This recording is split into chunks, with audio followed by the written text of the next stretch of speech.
Primera línea. La batalla de Stalingrado.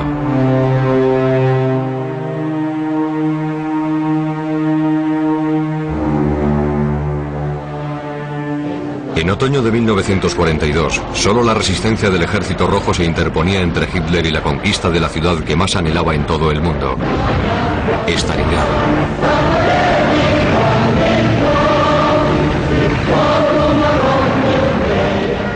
La ferocidad y el salvajismo de la lucha ha convertido el nombre de aquella ciudad en ruinas en paradigma de la crueldad y el sufrimiento.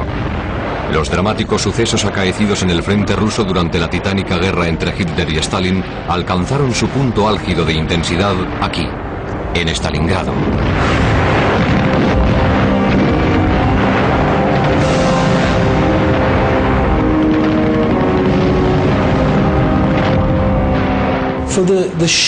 El salvajismo y la atroz naturaleza de la batalla de Stalingrado hacen que resulte imposible hallar alguna otra batalla comparable a ella, pues la lucha fue intensísima y muy prolongada, además de tener lugar en las peores condiciones climáticas imaginables, en pleno invierno ruso.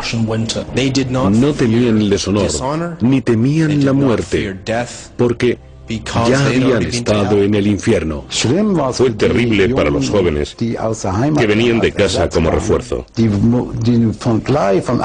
y se encontraron envueltos de inmediato en algún horroroso ataque o contraataque.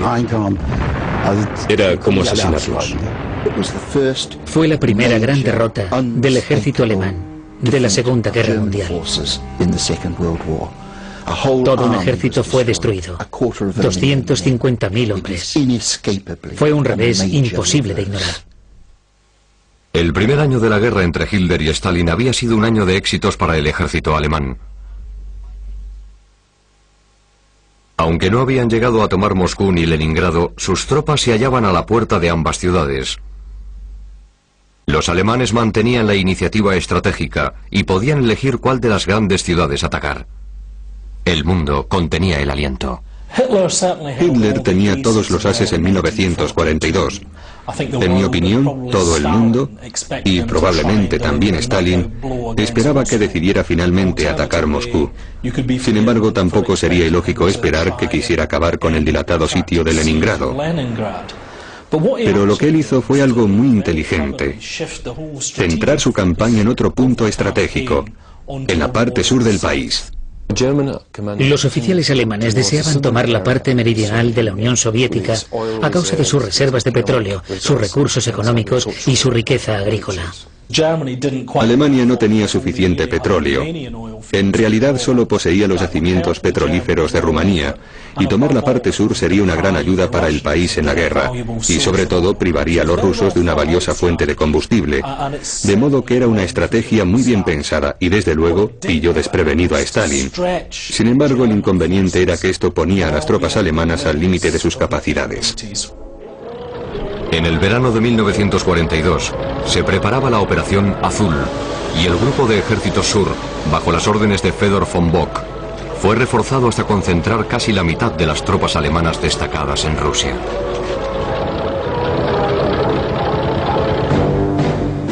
El ejército reunido era tan grande que hubo de ser dividido en dos subgrupos, el Grupo A y el Grupo B.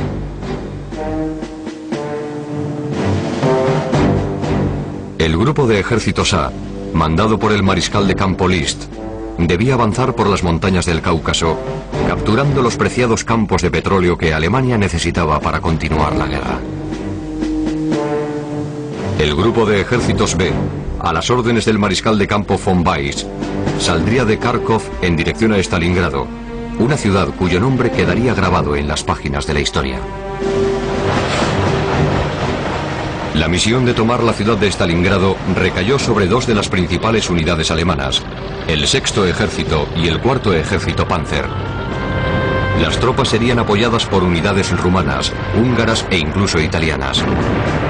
Pero a pesar de luchar con valor y tenacidad, las formaciones aliadas sufrían de escasez de entrenamiento y maquinaria pesada. Históricamente se ha tendido a culpar a las formaciones rumanas de todos los males que sufrió el ejército alemán en la parte sur del frente, y a pensar que las tropas rumanas eran de calidad inferior a las alemanas. El sexto ejército alemán que protagonizó el asalto a Stalingrado era una unidad enormemente eficaz, pero después de aquella batalla sería recordada tan solo por sus errores, al igual que ocurriría con el nombre de su nuevo oficial al mando, el inexperto general Friedrich Paulus. Paulus era un buen oficial, con excelentes habilidades sociales, pero no era capaz de mandar formaciones numerosas. Nunca había estado al mando de una división, ni de un cuerpo de ejército, y si la situación hubiera sido distinta, no habría sido candidato al mando del sexto ejército, que era una gran unidad. Fue el desafortunado infarto sufrido por su predecesor, Reichenau, lo que llevó a Paulus a su nuevo puesto. De modo que Paulus, que debía ser un excelente ayudante para el genio militar Reichenau, se hizo cargo de todo. No resulta exagerado decir que el resultado de la Segunda Guerra Mundial se decidió aquí, entre las humeantes ruinas de Stalingrado. Y el nombre de Paulus estará para siempre unido al de la asolada ciudad. Los alemanes prácticamente habían conseguido tomar la ciudad sin necesidad de luchar en las calles. Pero Paulus dudó antes de lanzar el último ataque. El sexto ejército alemán podría haber vencido en Stalingrado, pero solo si se cumplía una condición, que para el 13 de septiembre de 1942 hubieran logrado rodear la ciudad, y los dos regimientos soviéticos se hubieran visto obligados a defenderla, el 62 y el 64. Se cometieron muchos errores, y el error principal fue poner al mando a Paulus. Lo que hizo a finales de agosto fue descansar, reagrupar tropas y recuperar fuerzas antes de dirigirse hacia el sur para unirse al cuarto ejército de Panzers. Desde el cuartel general del Grupo B le dijeron que se fuera al sur, y él retrasó la partida 2 días que serían cruciales, pues eso permitió al ejército ruso escapar de la trampa alemana y volver a Stalingrado. Pero la unidad de Paulus no era un regimiento armado, no poseía una logística rápida, ni tenía carros de transporte de tropas. Sus soldados avanzaban a pie. Los encargados de la logística iban a caballo o en carro. Su único apoyo era una línea de ferrocarril de baja capacidad. Hoch zu Ross geht es an die Maschinen. Todo estaba dispuesto para una de las batallas más catastróficas de la historia. Antes de luchar en las calles, la Luftwaffe preparó el terreno. Su intervención fue terrorífica. Los más de 600 aviones pertenecientes al octavo cuerpo de las fuerzas aéreas realizaron numerosas incursiones bombardeando la ciudad de forma devastadora. Desgraciadamente, las bombas de la Luftwaffe no lograron acabar con la voluntad de los rusos que defendían el terreno. Wolfram von Richthofen, que era el oficial al mando de la cuarta flota aérea, no veía bien la lucha que tenía lugar en tierra. Pensaba que los soldados del sexto regimiento no estaban haciendo todo lo posible por tomar la ciudad. Y su respuesta fue demostrar lo que se podía lograr con un líder eficaz y experto y con la aplicación de la fuerza. Por eso ordenó a sus hombres que dejaran Stalingrado en ruinas. Anteriormente, Hitler había tenido muchísimo éxito en sus incursiones aéreas y sus bombardeos. Generalmente las ciudades se rendían. Pero en Stalingrado las bombas solo dejaron ruinas y montones de cascotes, y eso dio a sus defensores la oportunidad de convertir la ciudad esencialmente en una fortaleza. Durante el otoño de 1942, el sexto ejército avanzaba lentamente hacia Stalingrado. Las ruinas de la ciudad recibieron el apodo de la trituradora de carne a causa de las numerosas bajas producidas por la lucha, que se había convertido en una guerra de guerrillas librada en cada casa e incluso desde el interior de las cloacas.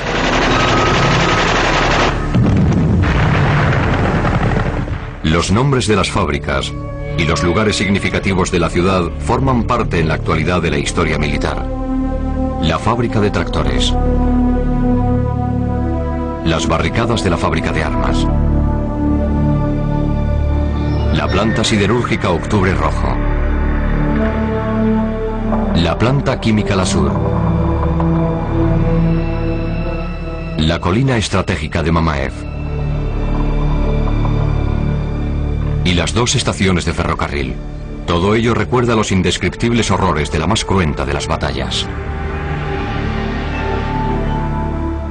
Cuando los alemanes tomaron la decisión de entrar en la ciudad de Stalingrado, de internarse en ella, aceptaban que se encontrarían con escaramuzas callejeras. Y esto es algo que siempre habían evitado.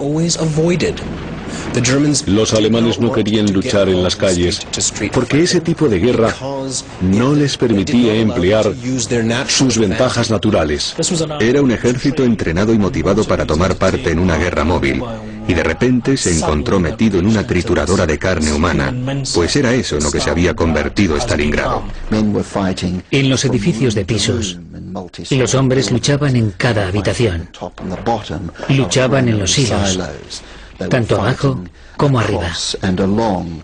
Y luchaban en las grandes fábricas de tractores de Stalingrado. Aquello tenía un importante significado psicológico.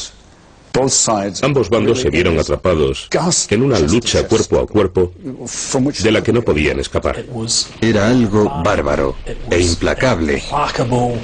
Se peleaba en las cloacas, debajo de las calles, se luchaba envuelto en excrementos humanos, se peleaba con lanzallamas y con los puños.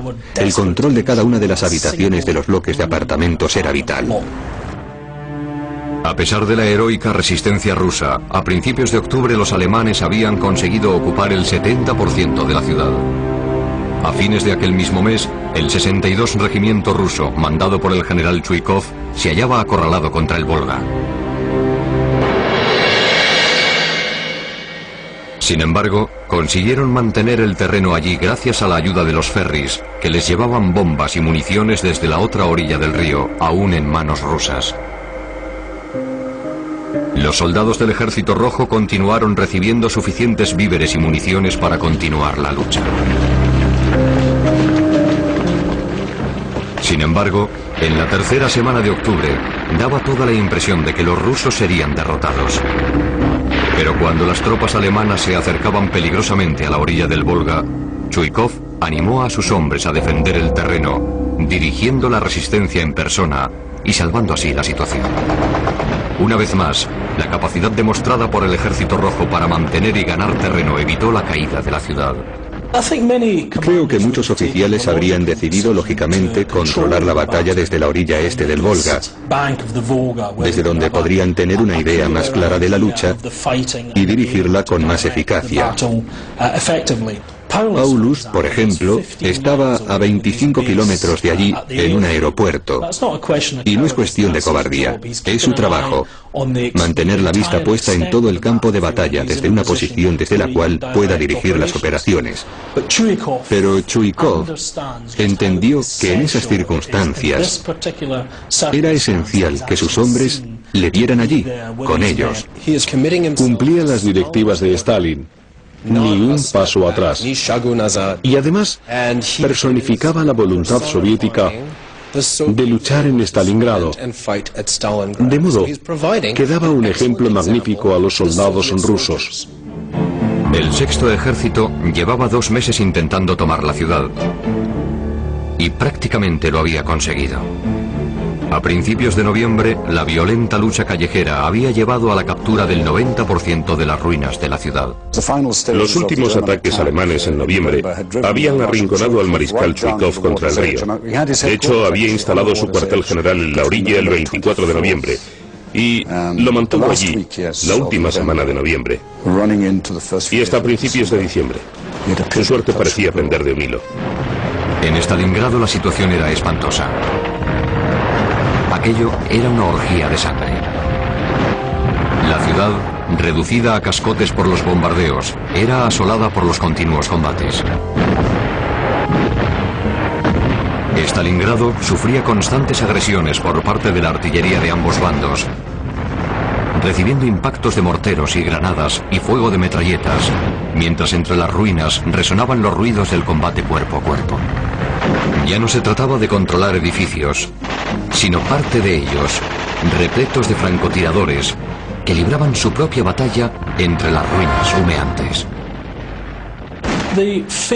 Los famosos francotiradores que luchaban entre las ruinas de Stalingrado son dignos de protagonizar una novela. Hubo incluso una mujer, Tania Chernova, que mató a muchísimas víctimas. Pero el más famoso de todos fue Vasily Zaitsev, de quien se cuenta que mató 500 soldados alemanes, lo cual es una gran contribución para un hombre solo. Los alemanes se enorgullecían de su pericia táctica y la idea de que hubiera francotiradores soviéticos ocultos matando alemanes sin que ellos pudieran responder a los ataques desequilibraba muchísimo a los germanos. De modo que los alemanes enviaron a Stalingrado al brigadier que mandaba la escuela de tiradores alemanes de Saucon, el Standartenführer Thorwald de las SS, para intentar equilibrar las cosas. El mejor tirador de las Fuerzas Armadas alemanas solucionaría el asunto. Y Thorwald hizo muchísimo daño. Era un tirador excelente, pero un grupo de francotiradores soviéticos lo cogieron y lo mataron como a un perro. Ese tipo de lucha favorecía a los soviéticos, porque ellos eran los defensores. La batalla de Stalingrado está considerada como una de las luchas más extraordinarias de la historia, tanto por su ferocidad e inhumanidad, como por las condiciones atmosféricas, más duras aún con la llegada del invierno. Al terrible combate se unió la fuerza más cruel de la naturaleza: el invierno ruso. El ejército alemán no estaba tan bien preparado como el ruso para enfrentarse al invierno. Los soldados rusos sabían cómo sobrevivir en el frío extremo. Era algo normal para ellos. Poseían gruesos abrigos de lana, gorros con orejeras y botas de fieltro que les permitían no quedarse pegados al hielo del suelo. Los alemanes no tenían nada de eso. Los alemanes llevaban botas con la suela de cuero que transmitía el frío de la tierra y dejaba escapar el calor corporal por la planta de los pies. Sus máquinas habían sido fabricadas para otro clima y no toleraban el frío. Tenían que encender fogatas bajo sus vehículos para que no se congelaran. No estaban preparados desde el punto de vista del equipamiento para enfrentarse al invierno ruso. Tras meses de una lucha en la ciudad de un horror inimaginable, los alemanes planearon un nuevo ataque para el 18 de noviembre, pero ya era demasiado tarde. Tras las líneas rusas, se preparaba un contraataque para el 19 de noviembre que acabaría con los avances del Sexto Ejército y supondría la derrota de toda la campaña alemana en el sur. Al norte de Stalingrado, la situación era aún más alarmante. La curva del río Don era dominado por una mezcla de fuerzas rumanas, italianas y húngaras. Los húngaros y los rumanos son enemigos históricos, así que no era muy buen augurio, en primer lugar, tener allí a dos grupos étnicos que no se soportan. Y lo único que se les ocurrió a los alemanes fue insertar al octavo ejército italiano en medio. Así que había húngaros, italianos y rumanos. Así que tenían un ejército formado por italianos que no querían estar allí. Eran malos soldados y poco motivados, entre dos tropas que luchaban bien pero se odiaban. No era una situación muy ventajosa. Era obvio para muchos de los oficiales del alto mando alemán que allí se preparaba una posible catástrofe. Hitler no solo ignoró los consejos de sus generales, que se volvían cada vez más cautos con el desarrollo de la campaña, sino que continuaba debilitando los flancos de ambos grupos, retirando fuerzas de allí para cumplir su gran obsesión: la captura de la ciudad bautizada en honor a su gran rival. Y eso significaba, sin entrar en detalles, que los alemanes empleaban muchísimo tiempo y esfuerzo y desperdiciaban miles de vidas metiéndose en ese pequeño agujero de la orilla del Volga. Se enterraron en Stalingrado, así que sí, los alemanes lograron controlar la mayor parte de la ciudad, pero también habían dejado la mayor concentración de fuerzas de todo el frente oriental atrapadas en una sola ciudad, de modo que hicieron el trabajo de los soviéticos por ellos.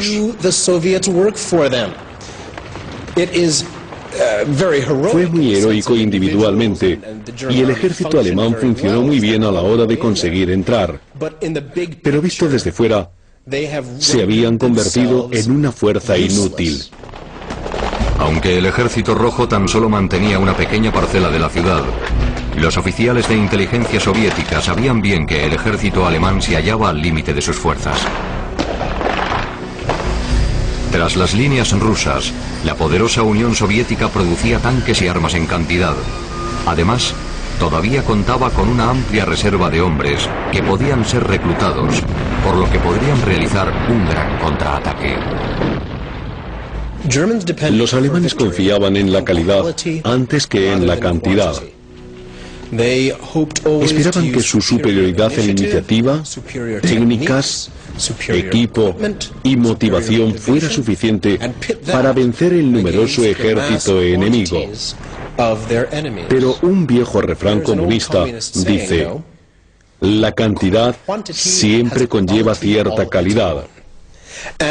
Y los rusos contaban con tantos hombres y recursos que podían producir 4 o 5 tanques por cada uno que descubrieran los alemanes. Y como resultado, estos no podían vencer a los rusos contando solo con su calidad. Y lo peor es que los alemanes estaban librando esa batalla al final de una línea de suministros de 2000 kilómetros de longitud. Cada bala, cada pistola y cada paquete de comida tenían que ser llevados de Berlín a Stalingrado. Y esa sería la razón de la inminente catástrofe.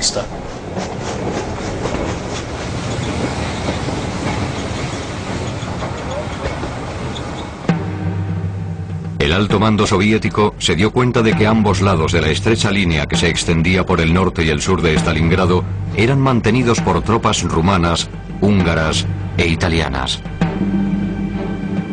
Y fue en estas áreas donde se inició el gran contraataque ruso. Muchos oficiales del alto mando alemán eran conscientes de los peligros, y Seitzler, el jefe del Estado Mayor, voló hasta el cuartel general de Hitler para pedir permiso para retirar las tropas antes de comenzar la ofensiva soviética. Pero Hitler se obstinó en no mover sus fuerzas del Volga, y el resto es historia.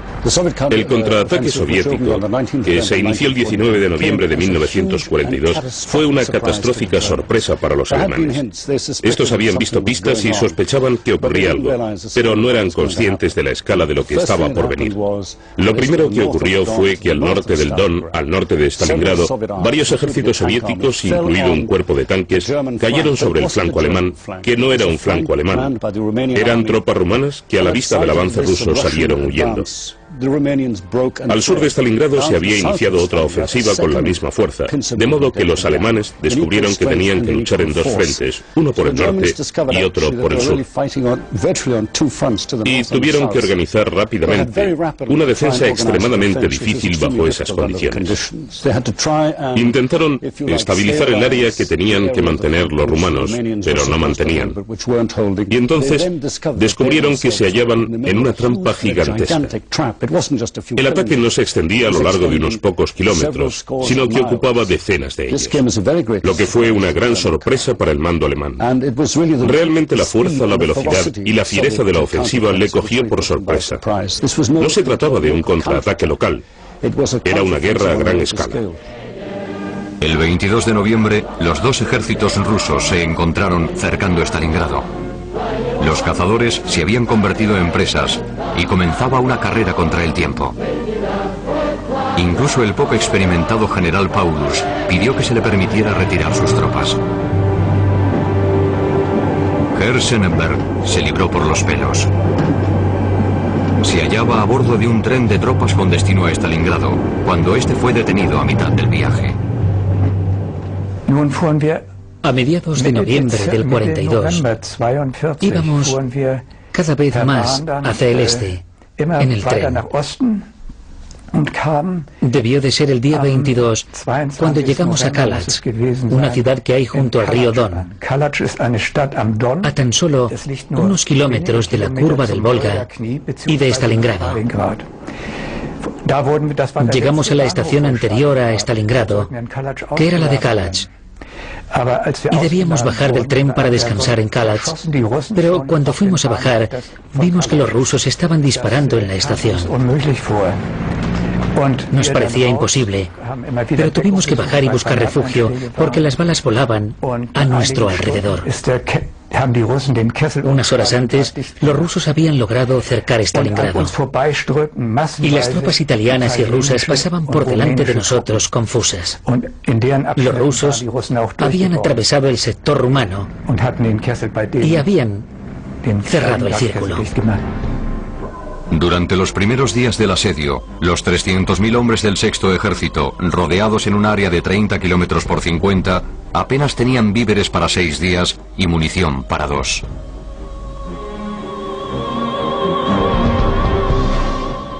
Y lo más alarmante era que muchas de sus baterías de artillería se habían quedado sin municiones antes de ese día. La única esperanza de salvación para el Sexto Ejército alemán era un ataque rápido y por sorpresa antes de que las líneas rusas tomaran forma. Se han dado muchos argumentos convincentes para demostrar que, si lo hubieran intentado, habrían podido escapar a las líneas de asedio rusas. El 25 de noviembre, Paulus volvió a pedir permiso urgentemente para retirar sus tropas. Muchos de los oficiales más pragmáticos empezaron a prepararse para la acción más obvia: una huida por el sudoeste, con el fin de unirse al ejército alemán más cercano. La respuesta del cuartel general de Hitler parecía increíble. Las órdenes del Führer eran volver a Stalingrado, encerrarse allí como si fuera una fortaleza y esperar refuerzos. Pero el llamar fortaleza a Stalingrado no lo transformaba en una. Lo único que había allí era una débil línea de infantería y cientos de escondrijos que no serían suficientes para mantener el control de la ciudad contra las fuerzas rusas superiores en número. Al no aprovechar la única oportunidad que tenía de escapar, el Sexto Ejército se condenó irremisiblemente. Sin embargo, muchos de los hombres y oficiales todavía mostraban una fe inquebrantable en Adolf Hitler. El 26 de noviembre, Hitler envió un mensaje a las atribuladas tropas de Stalingrado, ordenándoles resistir y prometiéndoles hacer todo lo que estuviera en su poder para darles apoyo.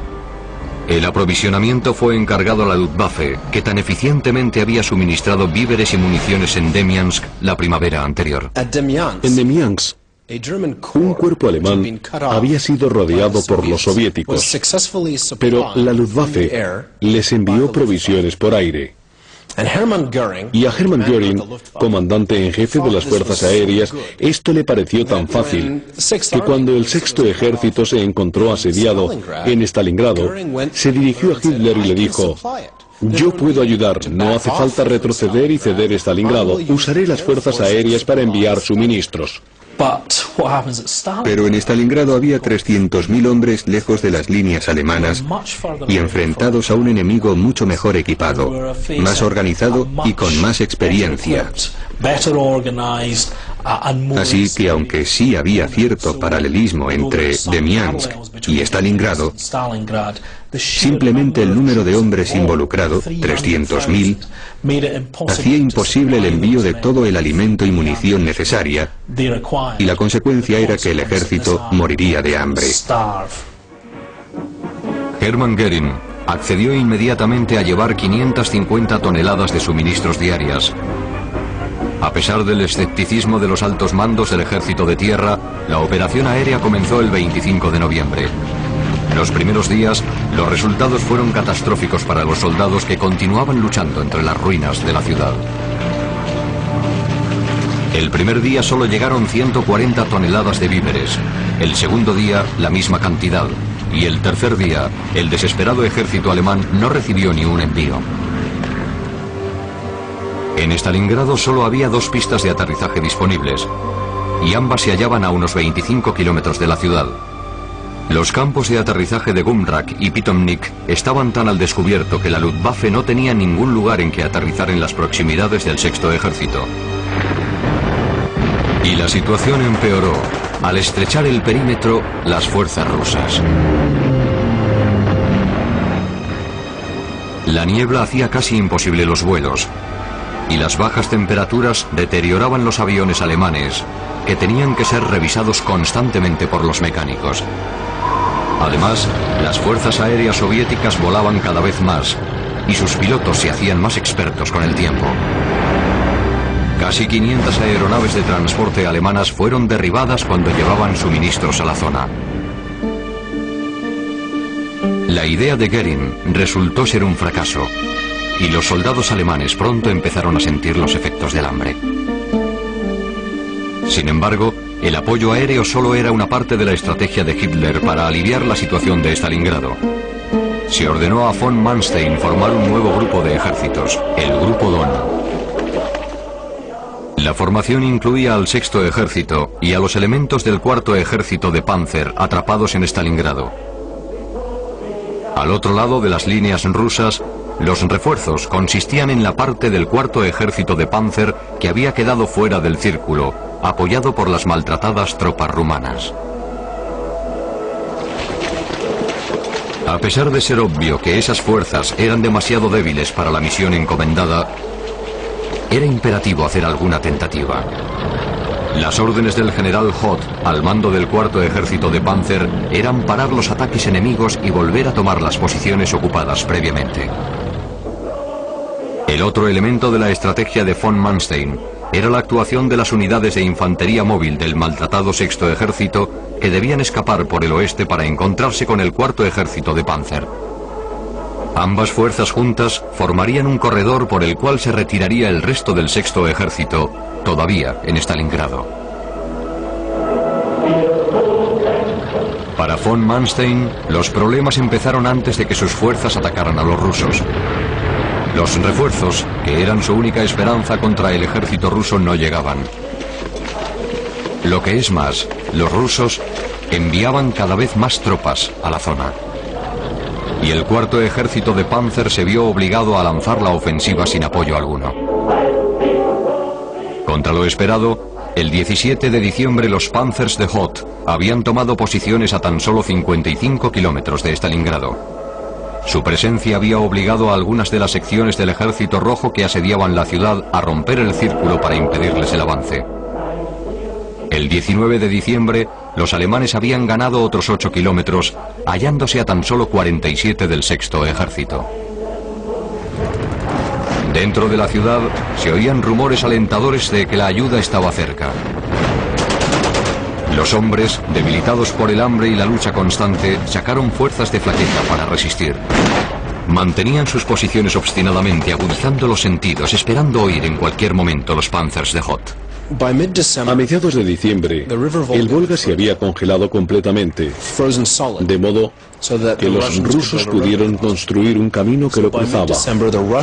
Así que a mediados de diciembre los rusos podían llevar a sus soldados de Stalingrado alimento, combustible para calentarse y munición para seguir luchando. A mediados de diciembre, A los alemanes no les llegaban suministros y como consecuencia, los soldados solo podían comer unos 60 gramos de pan y unos 15 gramos de azúcar al día, lo que no es suficiente para mantenerse sano. Con esa escasa nutrición, el cuerpo humano se vuelve muy vulnerable a las enfermedades y bajo un frío extremo, otro peligro grave es el de congelación. Los alemanes morían misteriosamente de un mal que los médicos alemanes no comprendían. No lo entendían porque era de inanición. Los hombres tenían tan poco que comer que no resistían las enfermedades y cogían el tifus, la difteria y se llenaban de piojos. Los cirujanos tenían que usar una espátula para arrancar los piojos a los soldados alemanes antes de operarlos.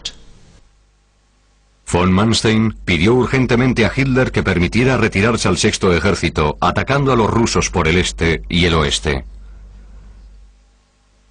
Una vez reunidos los alemanes, las 3.000 toneladas de víveres y municiones que había tras el Cuarto Ejército de Panzer podrían llegar hasta los hombres que salían de la ciudad. Sería una acción desesperada para el Sexto Ejército. Solo 100 de sus tanques seguían operativos y solamente tenían combustible para un viaje de 30 kilómetros como mucho. Y también era muy cuestionable que los hombres de Paulus, agotados y medio muertos de hambre, pudieran montar cualquier tipo de campaña. Consciente de los riesgos y con órdenes de Hitler de mantener posiciones, Paulus no intentó la huida y condenó a la mayor parte del 250.000 de hombres que le obedecían a una muerte lenta y dolorosa. En sus memorias, Manstein se preocupó de insinuar que Paulus tuvo la oportunidad de escapar del sitio y no la aprovechó. En realidad, Manstein había ordenado la operación Tormenta de Invierno, que debía ser una operación de socorro. Debían llegar hasta la ciudad y proporcionar suministros. El verdadero código para la huida era el de Operación Trueno, y a Paulus se le había dicho que se retirara solamente cuando diera el nombre de Trueno. Y Manstein nunca le dio el código, así que es injusto insinuar, como se hace con frecuencia, que Paulus tenía libertad de movimientos. Hitler le había dejado muy claro que no tenía libertad de movimientos, que debía mantenerse en el Volga. Y no es muy justo por parte de Manstein el sugerir que aquello fue culpa de Paulus. Él no recibió nunca órdenes de sus superiores de retirarse, y esa clase de hombres siempre seguían la normativa. Eso era lo que hacía funcionar al ejército alemán, lo que les había hecho ganar tantas campañas. Para Año Nuevo, el Grupo Don había abandonado a su sino al Sexto Ejército, retirándose hasta Rostov.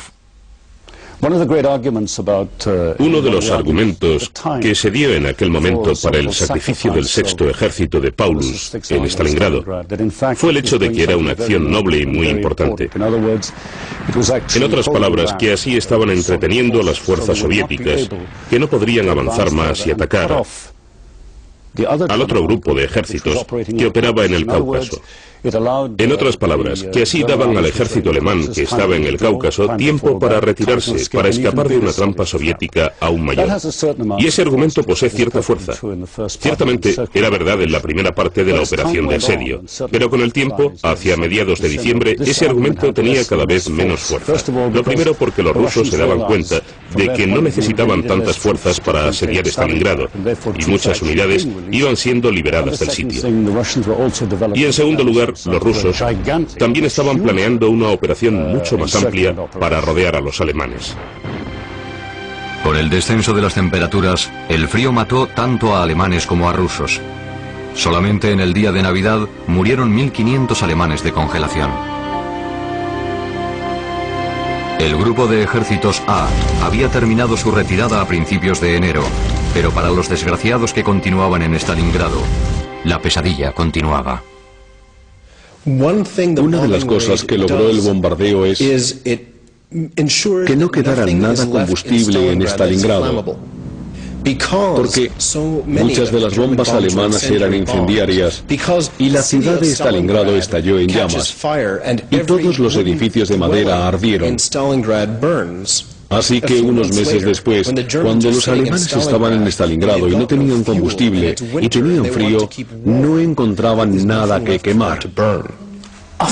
Creo que es una de las mayores leyendas de la historia militar, cómo seguían adelante aquellos hombres, luchando bajo unas condiciones terroríficas, el hambre, el peor invierno ruso imaginable, con fuerzas muy superiores sitiándoles, y sobre todo sin esperanza, porque para entonces ya sabían que no podían esperar que Hoth fuera a rescatarlos. Así que era su valor sobrehumano, su voluntad de vivir, su voluntad de no desesperar, lo que los mantenía en pie. Eso es algo que, afortunadamente, nunca hemos tenido que experimentar en nuestras cómodas vidas. Pero había algo que mantenía en pie a aquellos hombres y probablemente era tan solo la voluntad de sobrevivir. A finales de enero, los alemanes estaban empezando a desertar. Ya no temían desertar, porque la muerte era preferible a vivir en Stalingrado. Así que aunque murieran de un tiro antes de rendirse a los soviéticos, eso ya no les daba miedo. Y no temían el deshonor, ni temían la muerte, porque ya habían estado en el infierno. Los soldados alemanes corrientes se fueron dando cuenta gradualmente de la catástrofe a la que estaban abocados. Al estrecharse el perímetro, las pistas de aterrizaje cayeron en poder de las fuerzas rusas. Y Herr Schöneberg tuvo que dar las gracias al cielo por segunda vez por perdonarle la vida. 3 semanas más tarde nos dijeron: vais a ir en avión, volaréis hasta Stalingrado. Y nos llevaron a un aeródromo. Nos metieron en aviones de transporte y salimos hacia Stalingrado. En Stalingrado había 2 campos en los que podían aterrizar los aviones alemanes. Pitomnik y Konrad se llamaba, creo. Y creo que uno de esos 2 había sido tomado por los rusos. Así que solo quedaba una pista y no nos pudieron dejar allí. En el interior de Stalingrado, la situación del Sexto Ejército se deterioraba rápidamente. El día 8 de enero, los rusos hicieron llegar a Paulus los términos impuestos para su rendición. Hitler se negó a capitular. Los soldados alemanes morían de inanición y de agotamiento, además de frío, y ya había informes que hablaban de suicidios masivos. Los soldados alemanes estaban tan desesperados que el suicidio les parecía una alternativa más atractiva que la vida en Stalingrado. Y el general Paulus tuvo que dictar una orden prohibiendo específicamente el suicidio, porque temía que todo su ejército se suicidara en masa, ahorrando a los rusos el trabajo de hacerlo. Pero su orden no detuvo los suicidios. Los cañones alemanes solo podían disparar una bala al día, y solamente en caso de emergencia. Incluso después de la retirada del grupo de ejércitos A, Hitler continuó negándose a permitir la rendición de sus hombres. Y estos, medio enloquecidos por el hambre y las enfermedades, siguieron resistiendo. Tras la pérdida de ambas pistas de aterrizaje, la Luftwaffe intentaba aprovisionar a los hombres de su ejército enviando los paquetes por paracaídas. Pero la mayoría de los suministros caían en tierra de nadie, o peor aún, en manos de sus enemigos. Mientras los valientes soldados del Sexto Ejército eran empujados hacia la ciudad, las tropas alemanas fueron divididas en 2 grupos. El fin era inminente. Pero Hitler no quería aceptar que el esfuerzo sobrehumano de sus hombres resultara inútil. El 30 de enero, Hitler ascendió a Paulus a mariscal de campo. Desde la unificación de Alemania, ningún mariscal de campo se había rendido jamás. por lo que Hitler dejaba muy claro con su decisión que si Paulus no se sentía capaz de luchar hasta el fin debía suicidarse. Pero de hecho el general no hizo ninguna de las dos cosas.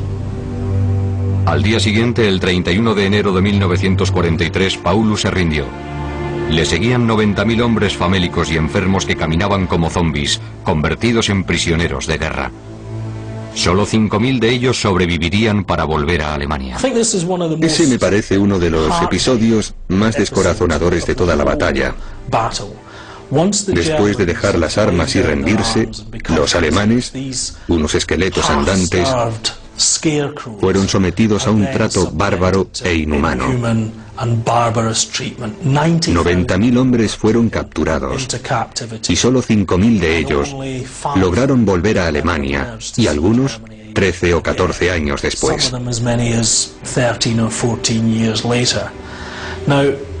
Sí, habían luchado por un régimen vil e inhumano, pero sus captores formaban parte de un régimen igual de implacable, hostil y cruel, el Ejército Rojo de Stalin. Y los hombres y mujeres corrientes, que se vieron atrapados entre esas dos fuerzas abrumadoras, solo vieron crueldades, y eso para mí resulta irónico. Después de la rendición y de prometer un trato justo, los rusos rompieron su promesa y la situación pasó a ser aún peor y más inhumana durante los 30 años siguientes. Así que fue un final terrible para una batalla terrible. Con un esfuerzo sobrehumano, los hombres que rodeaban las fábricas de tractores continuaron resistiendo hasta el día 2 de febrero. Pero finalmente se vieron obligados a rendirse. Uno de los supervivientes que volvería a ver su patria fue Friedrich Paulus, quien se pasó a la causa soviética durante su cautiverio y empezó a trabajar para el grupo Alemania Libre, uno de los planes soviéticos diseñados para minar el espíritu del ejército alemán. Todavía hoy en día, aquello es recordado con desdén por el resto de los prisioneros de guerra alemanes. Aquellos hombres recibieron su merecido. Cuando la guerra terminó y nos cogieron prisioneros a todos, los rusos no quisieron saber nada de aquellos desertores. De repente cambiaron de actitud y empezaron a llamarnos cerdos alemanes, a los que nos habían animado a desertar. Ellos sufrieron el mismo sino que nosotros. Pasaron 4, 5 o 6 años en Siberia. Y, si se me permite decirlo, fue un castigo muy leve para su traición. Desprecio a aquellos hombres, porque lo peor que puede hacer uno es traicionar a sus compañeros. A pesar de que los nazis y su maquinaria de propaganda intentaron convertir en héroes a los defensores de Stalingrado con dibujos como este, que aparecía en la revista de la Wehrmacht, la magnitud del desastre era evidente. 30.000 hombres, hijos, padres o hermanos de alguien habían muerto, y toda Alemania se hallaba en duelo por ellos. Al anunciar la catástrofe acaecida en Stalingrado al resto de las tropas del este, el alto mando alemán ordenó que los oficiales leyeran a sus hombres el último mensaje recibido por radio desde las ruinas de la fábrica de tractores durante los últimos días de la lucha. El mensaje decía: somos los últimos supervivientes de este lugar. 4 de nosotros estamos heridos. Llevamos 4 días ocultos entre las ruinas de la fábrica de tractores. No hemos comido nada en 4 días. Acabo de cargar mi automática por última vez. Dentro de 10 minutos llegarán los bolcheviques. Decidle a mi padre que he cumplido con mi deber y que sabré morir como un hombre. ¡Viva Alemania! Heil Hitler. Creo que la mayor paradoja de la batalla de Stalingrado es que ninguno de los bandos esperaba luchar allí. Ni los alemanes ni los rusos. Pero para Hitler y Stalin, la batalla de Stalingrado se convirtió en una prueba de voluntad, en una prueba de compromiso. Lo consideraban una prueba de capacidad y una declaración política. Y al intentar reducir Stalingrado, la ciudad, el Sexto Ejército se acercó hasta quedar encerrado en ella.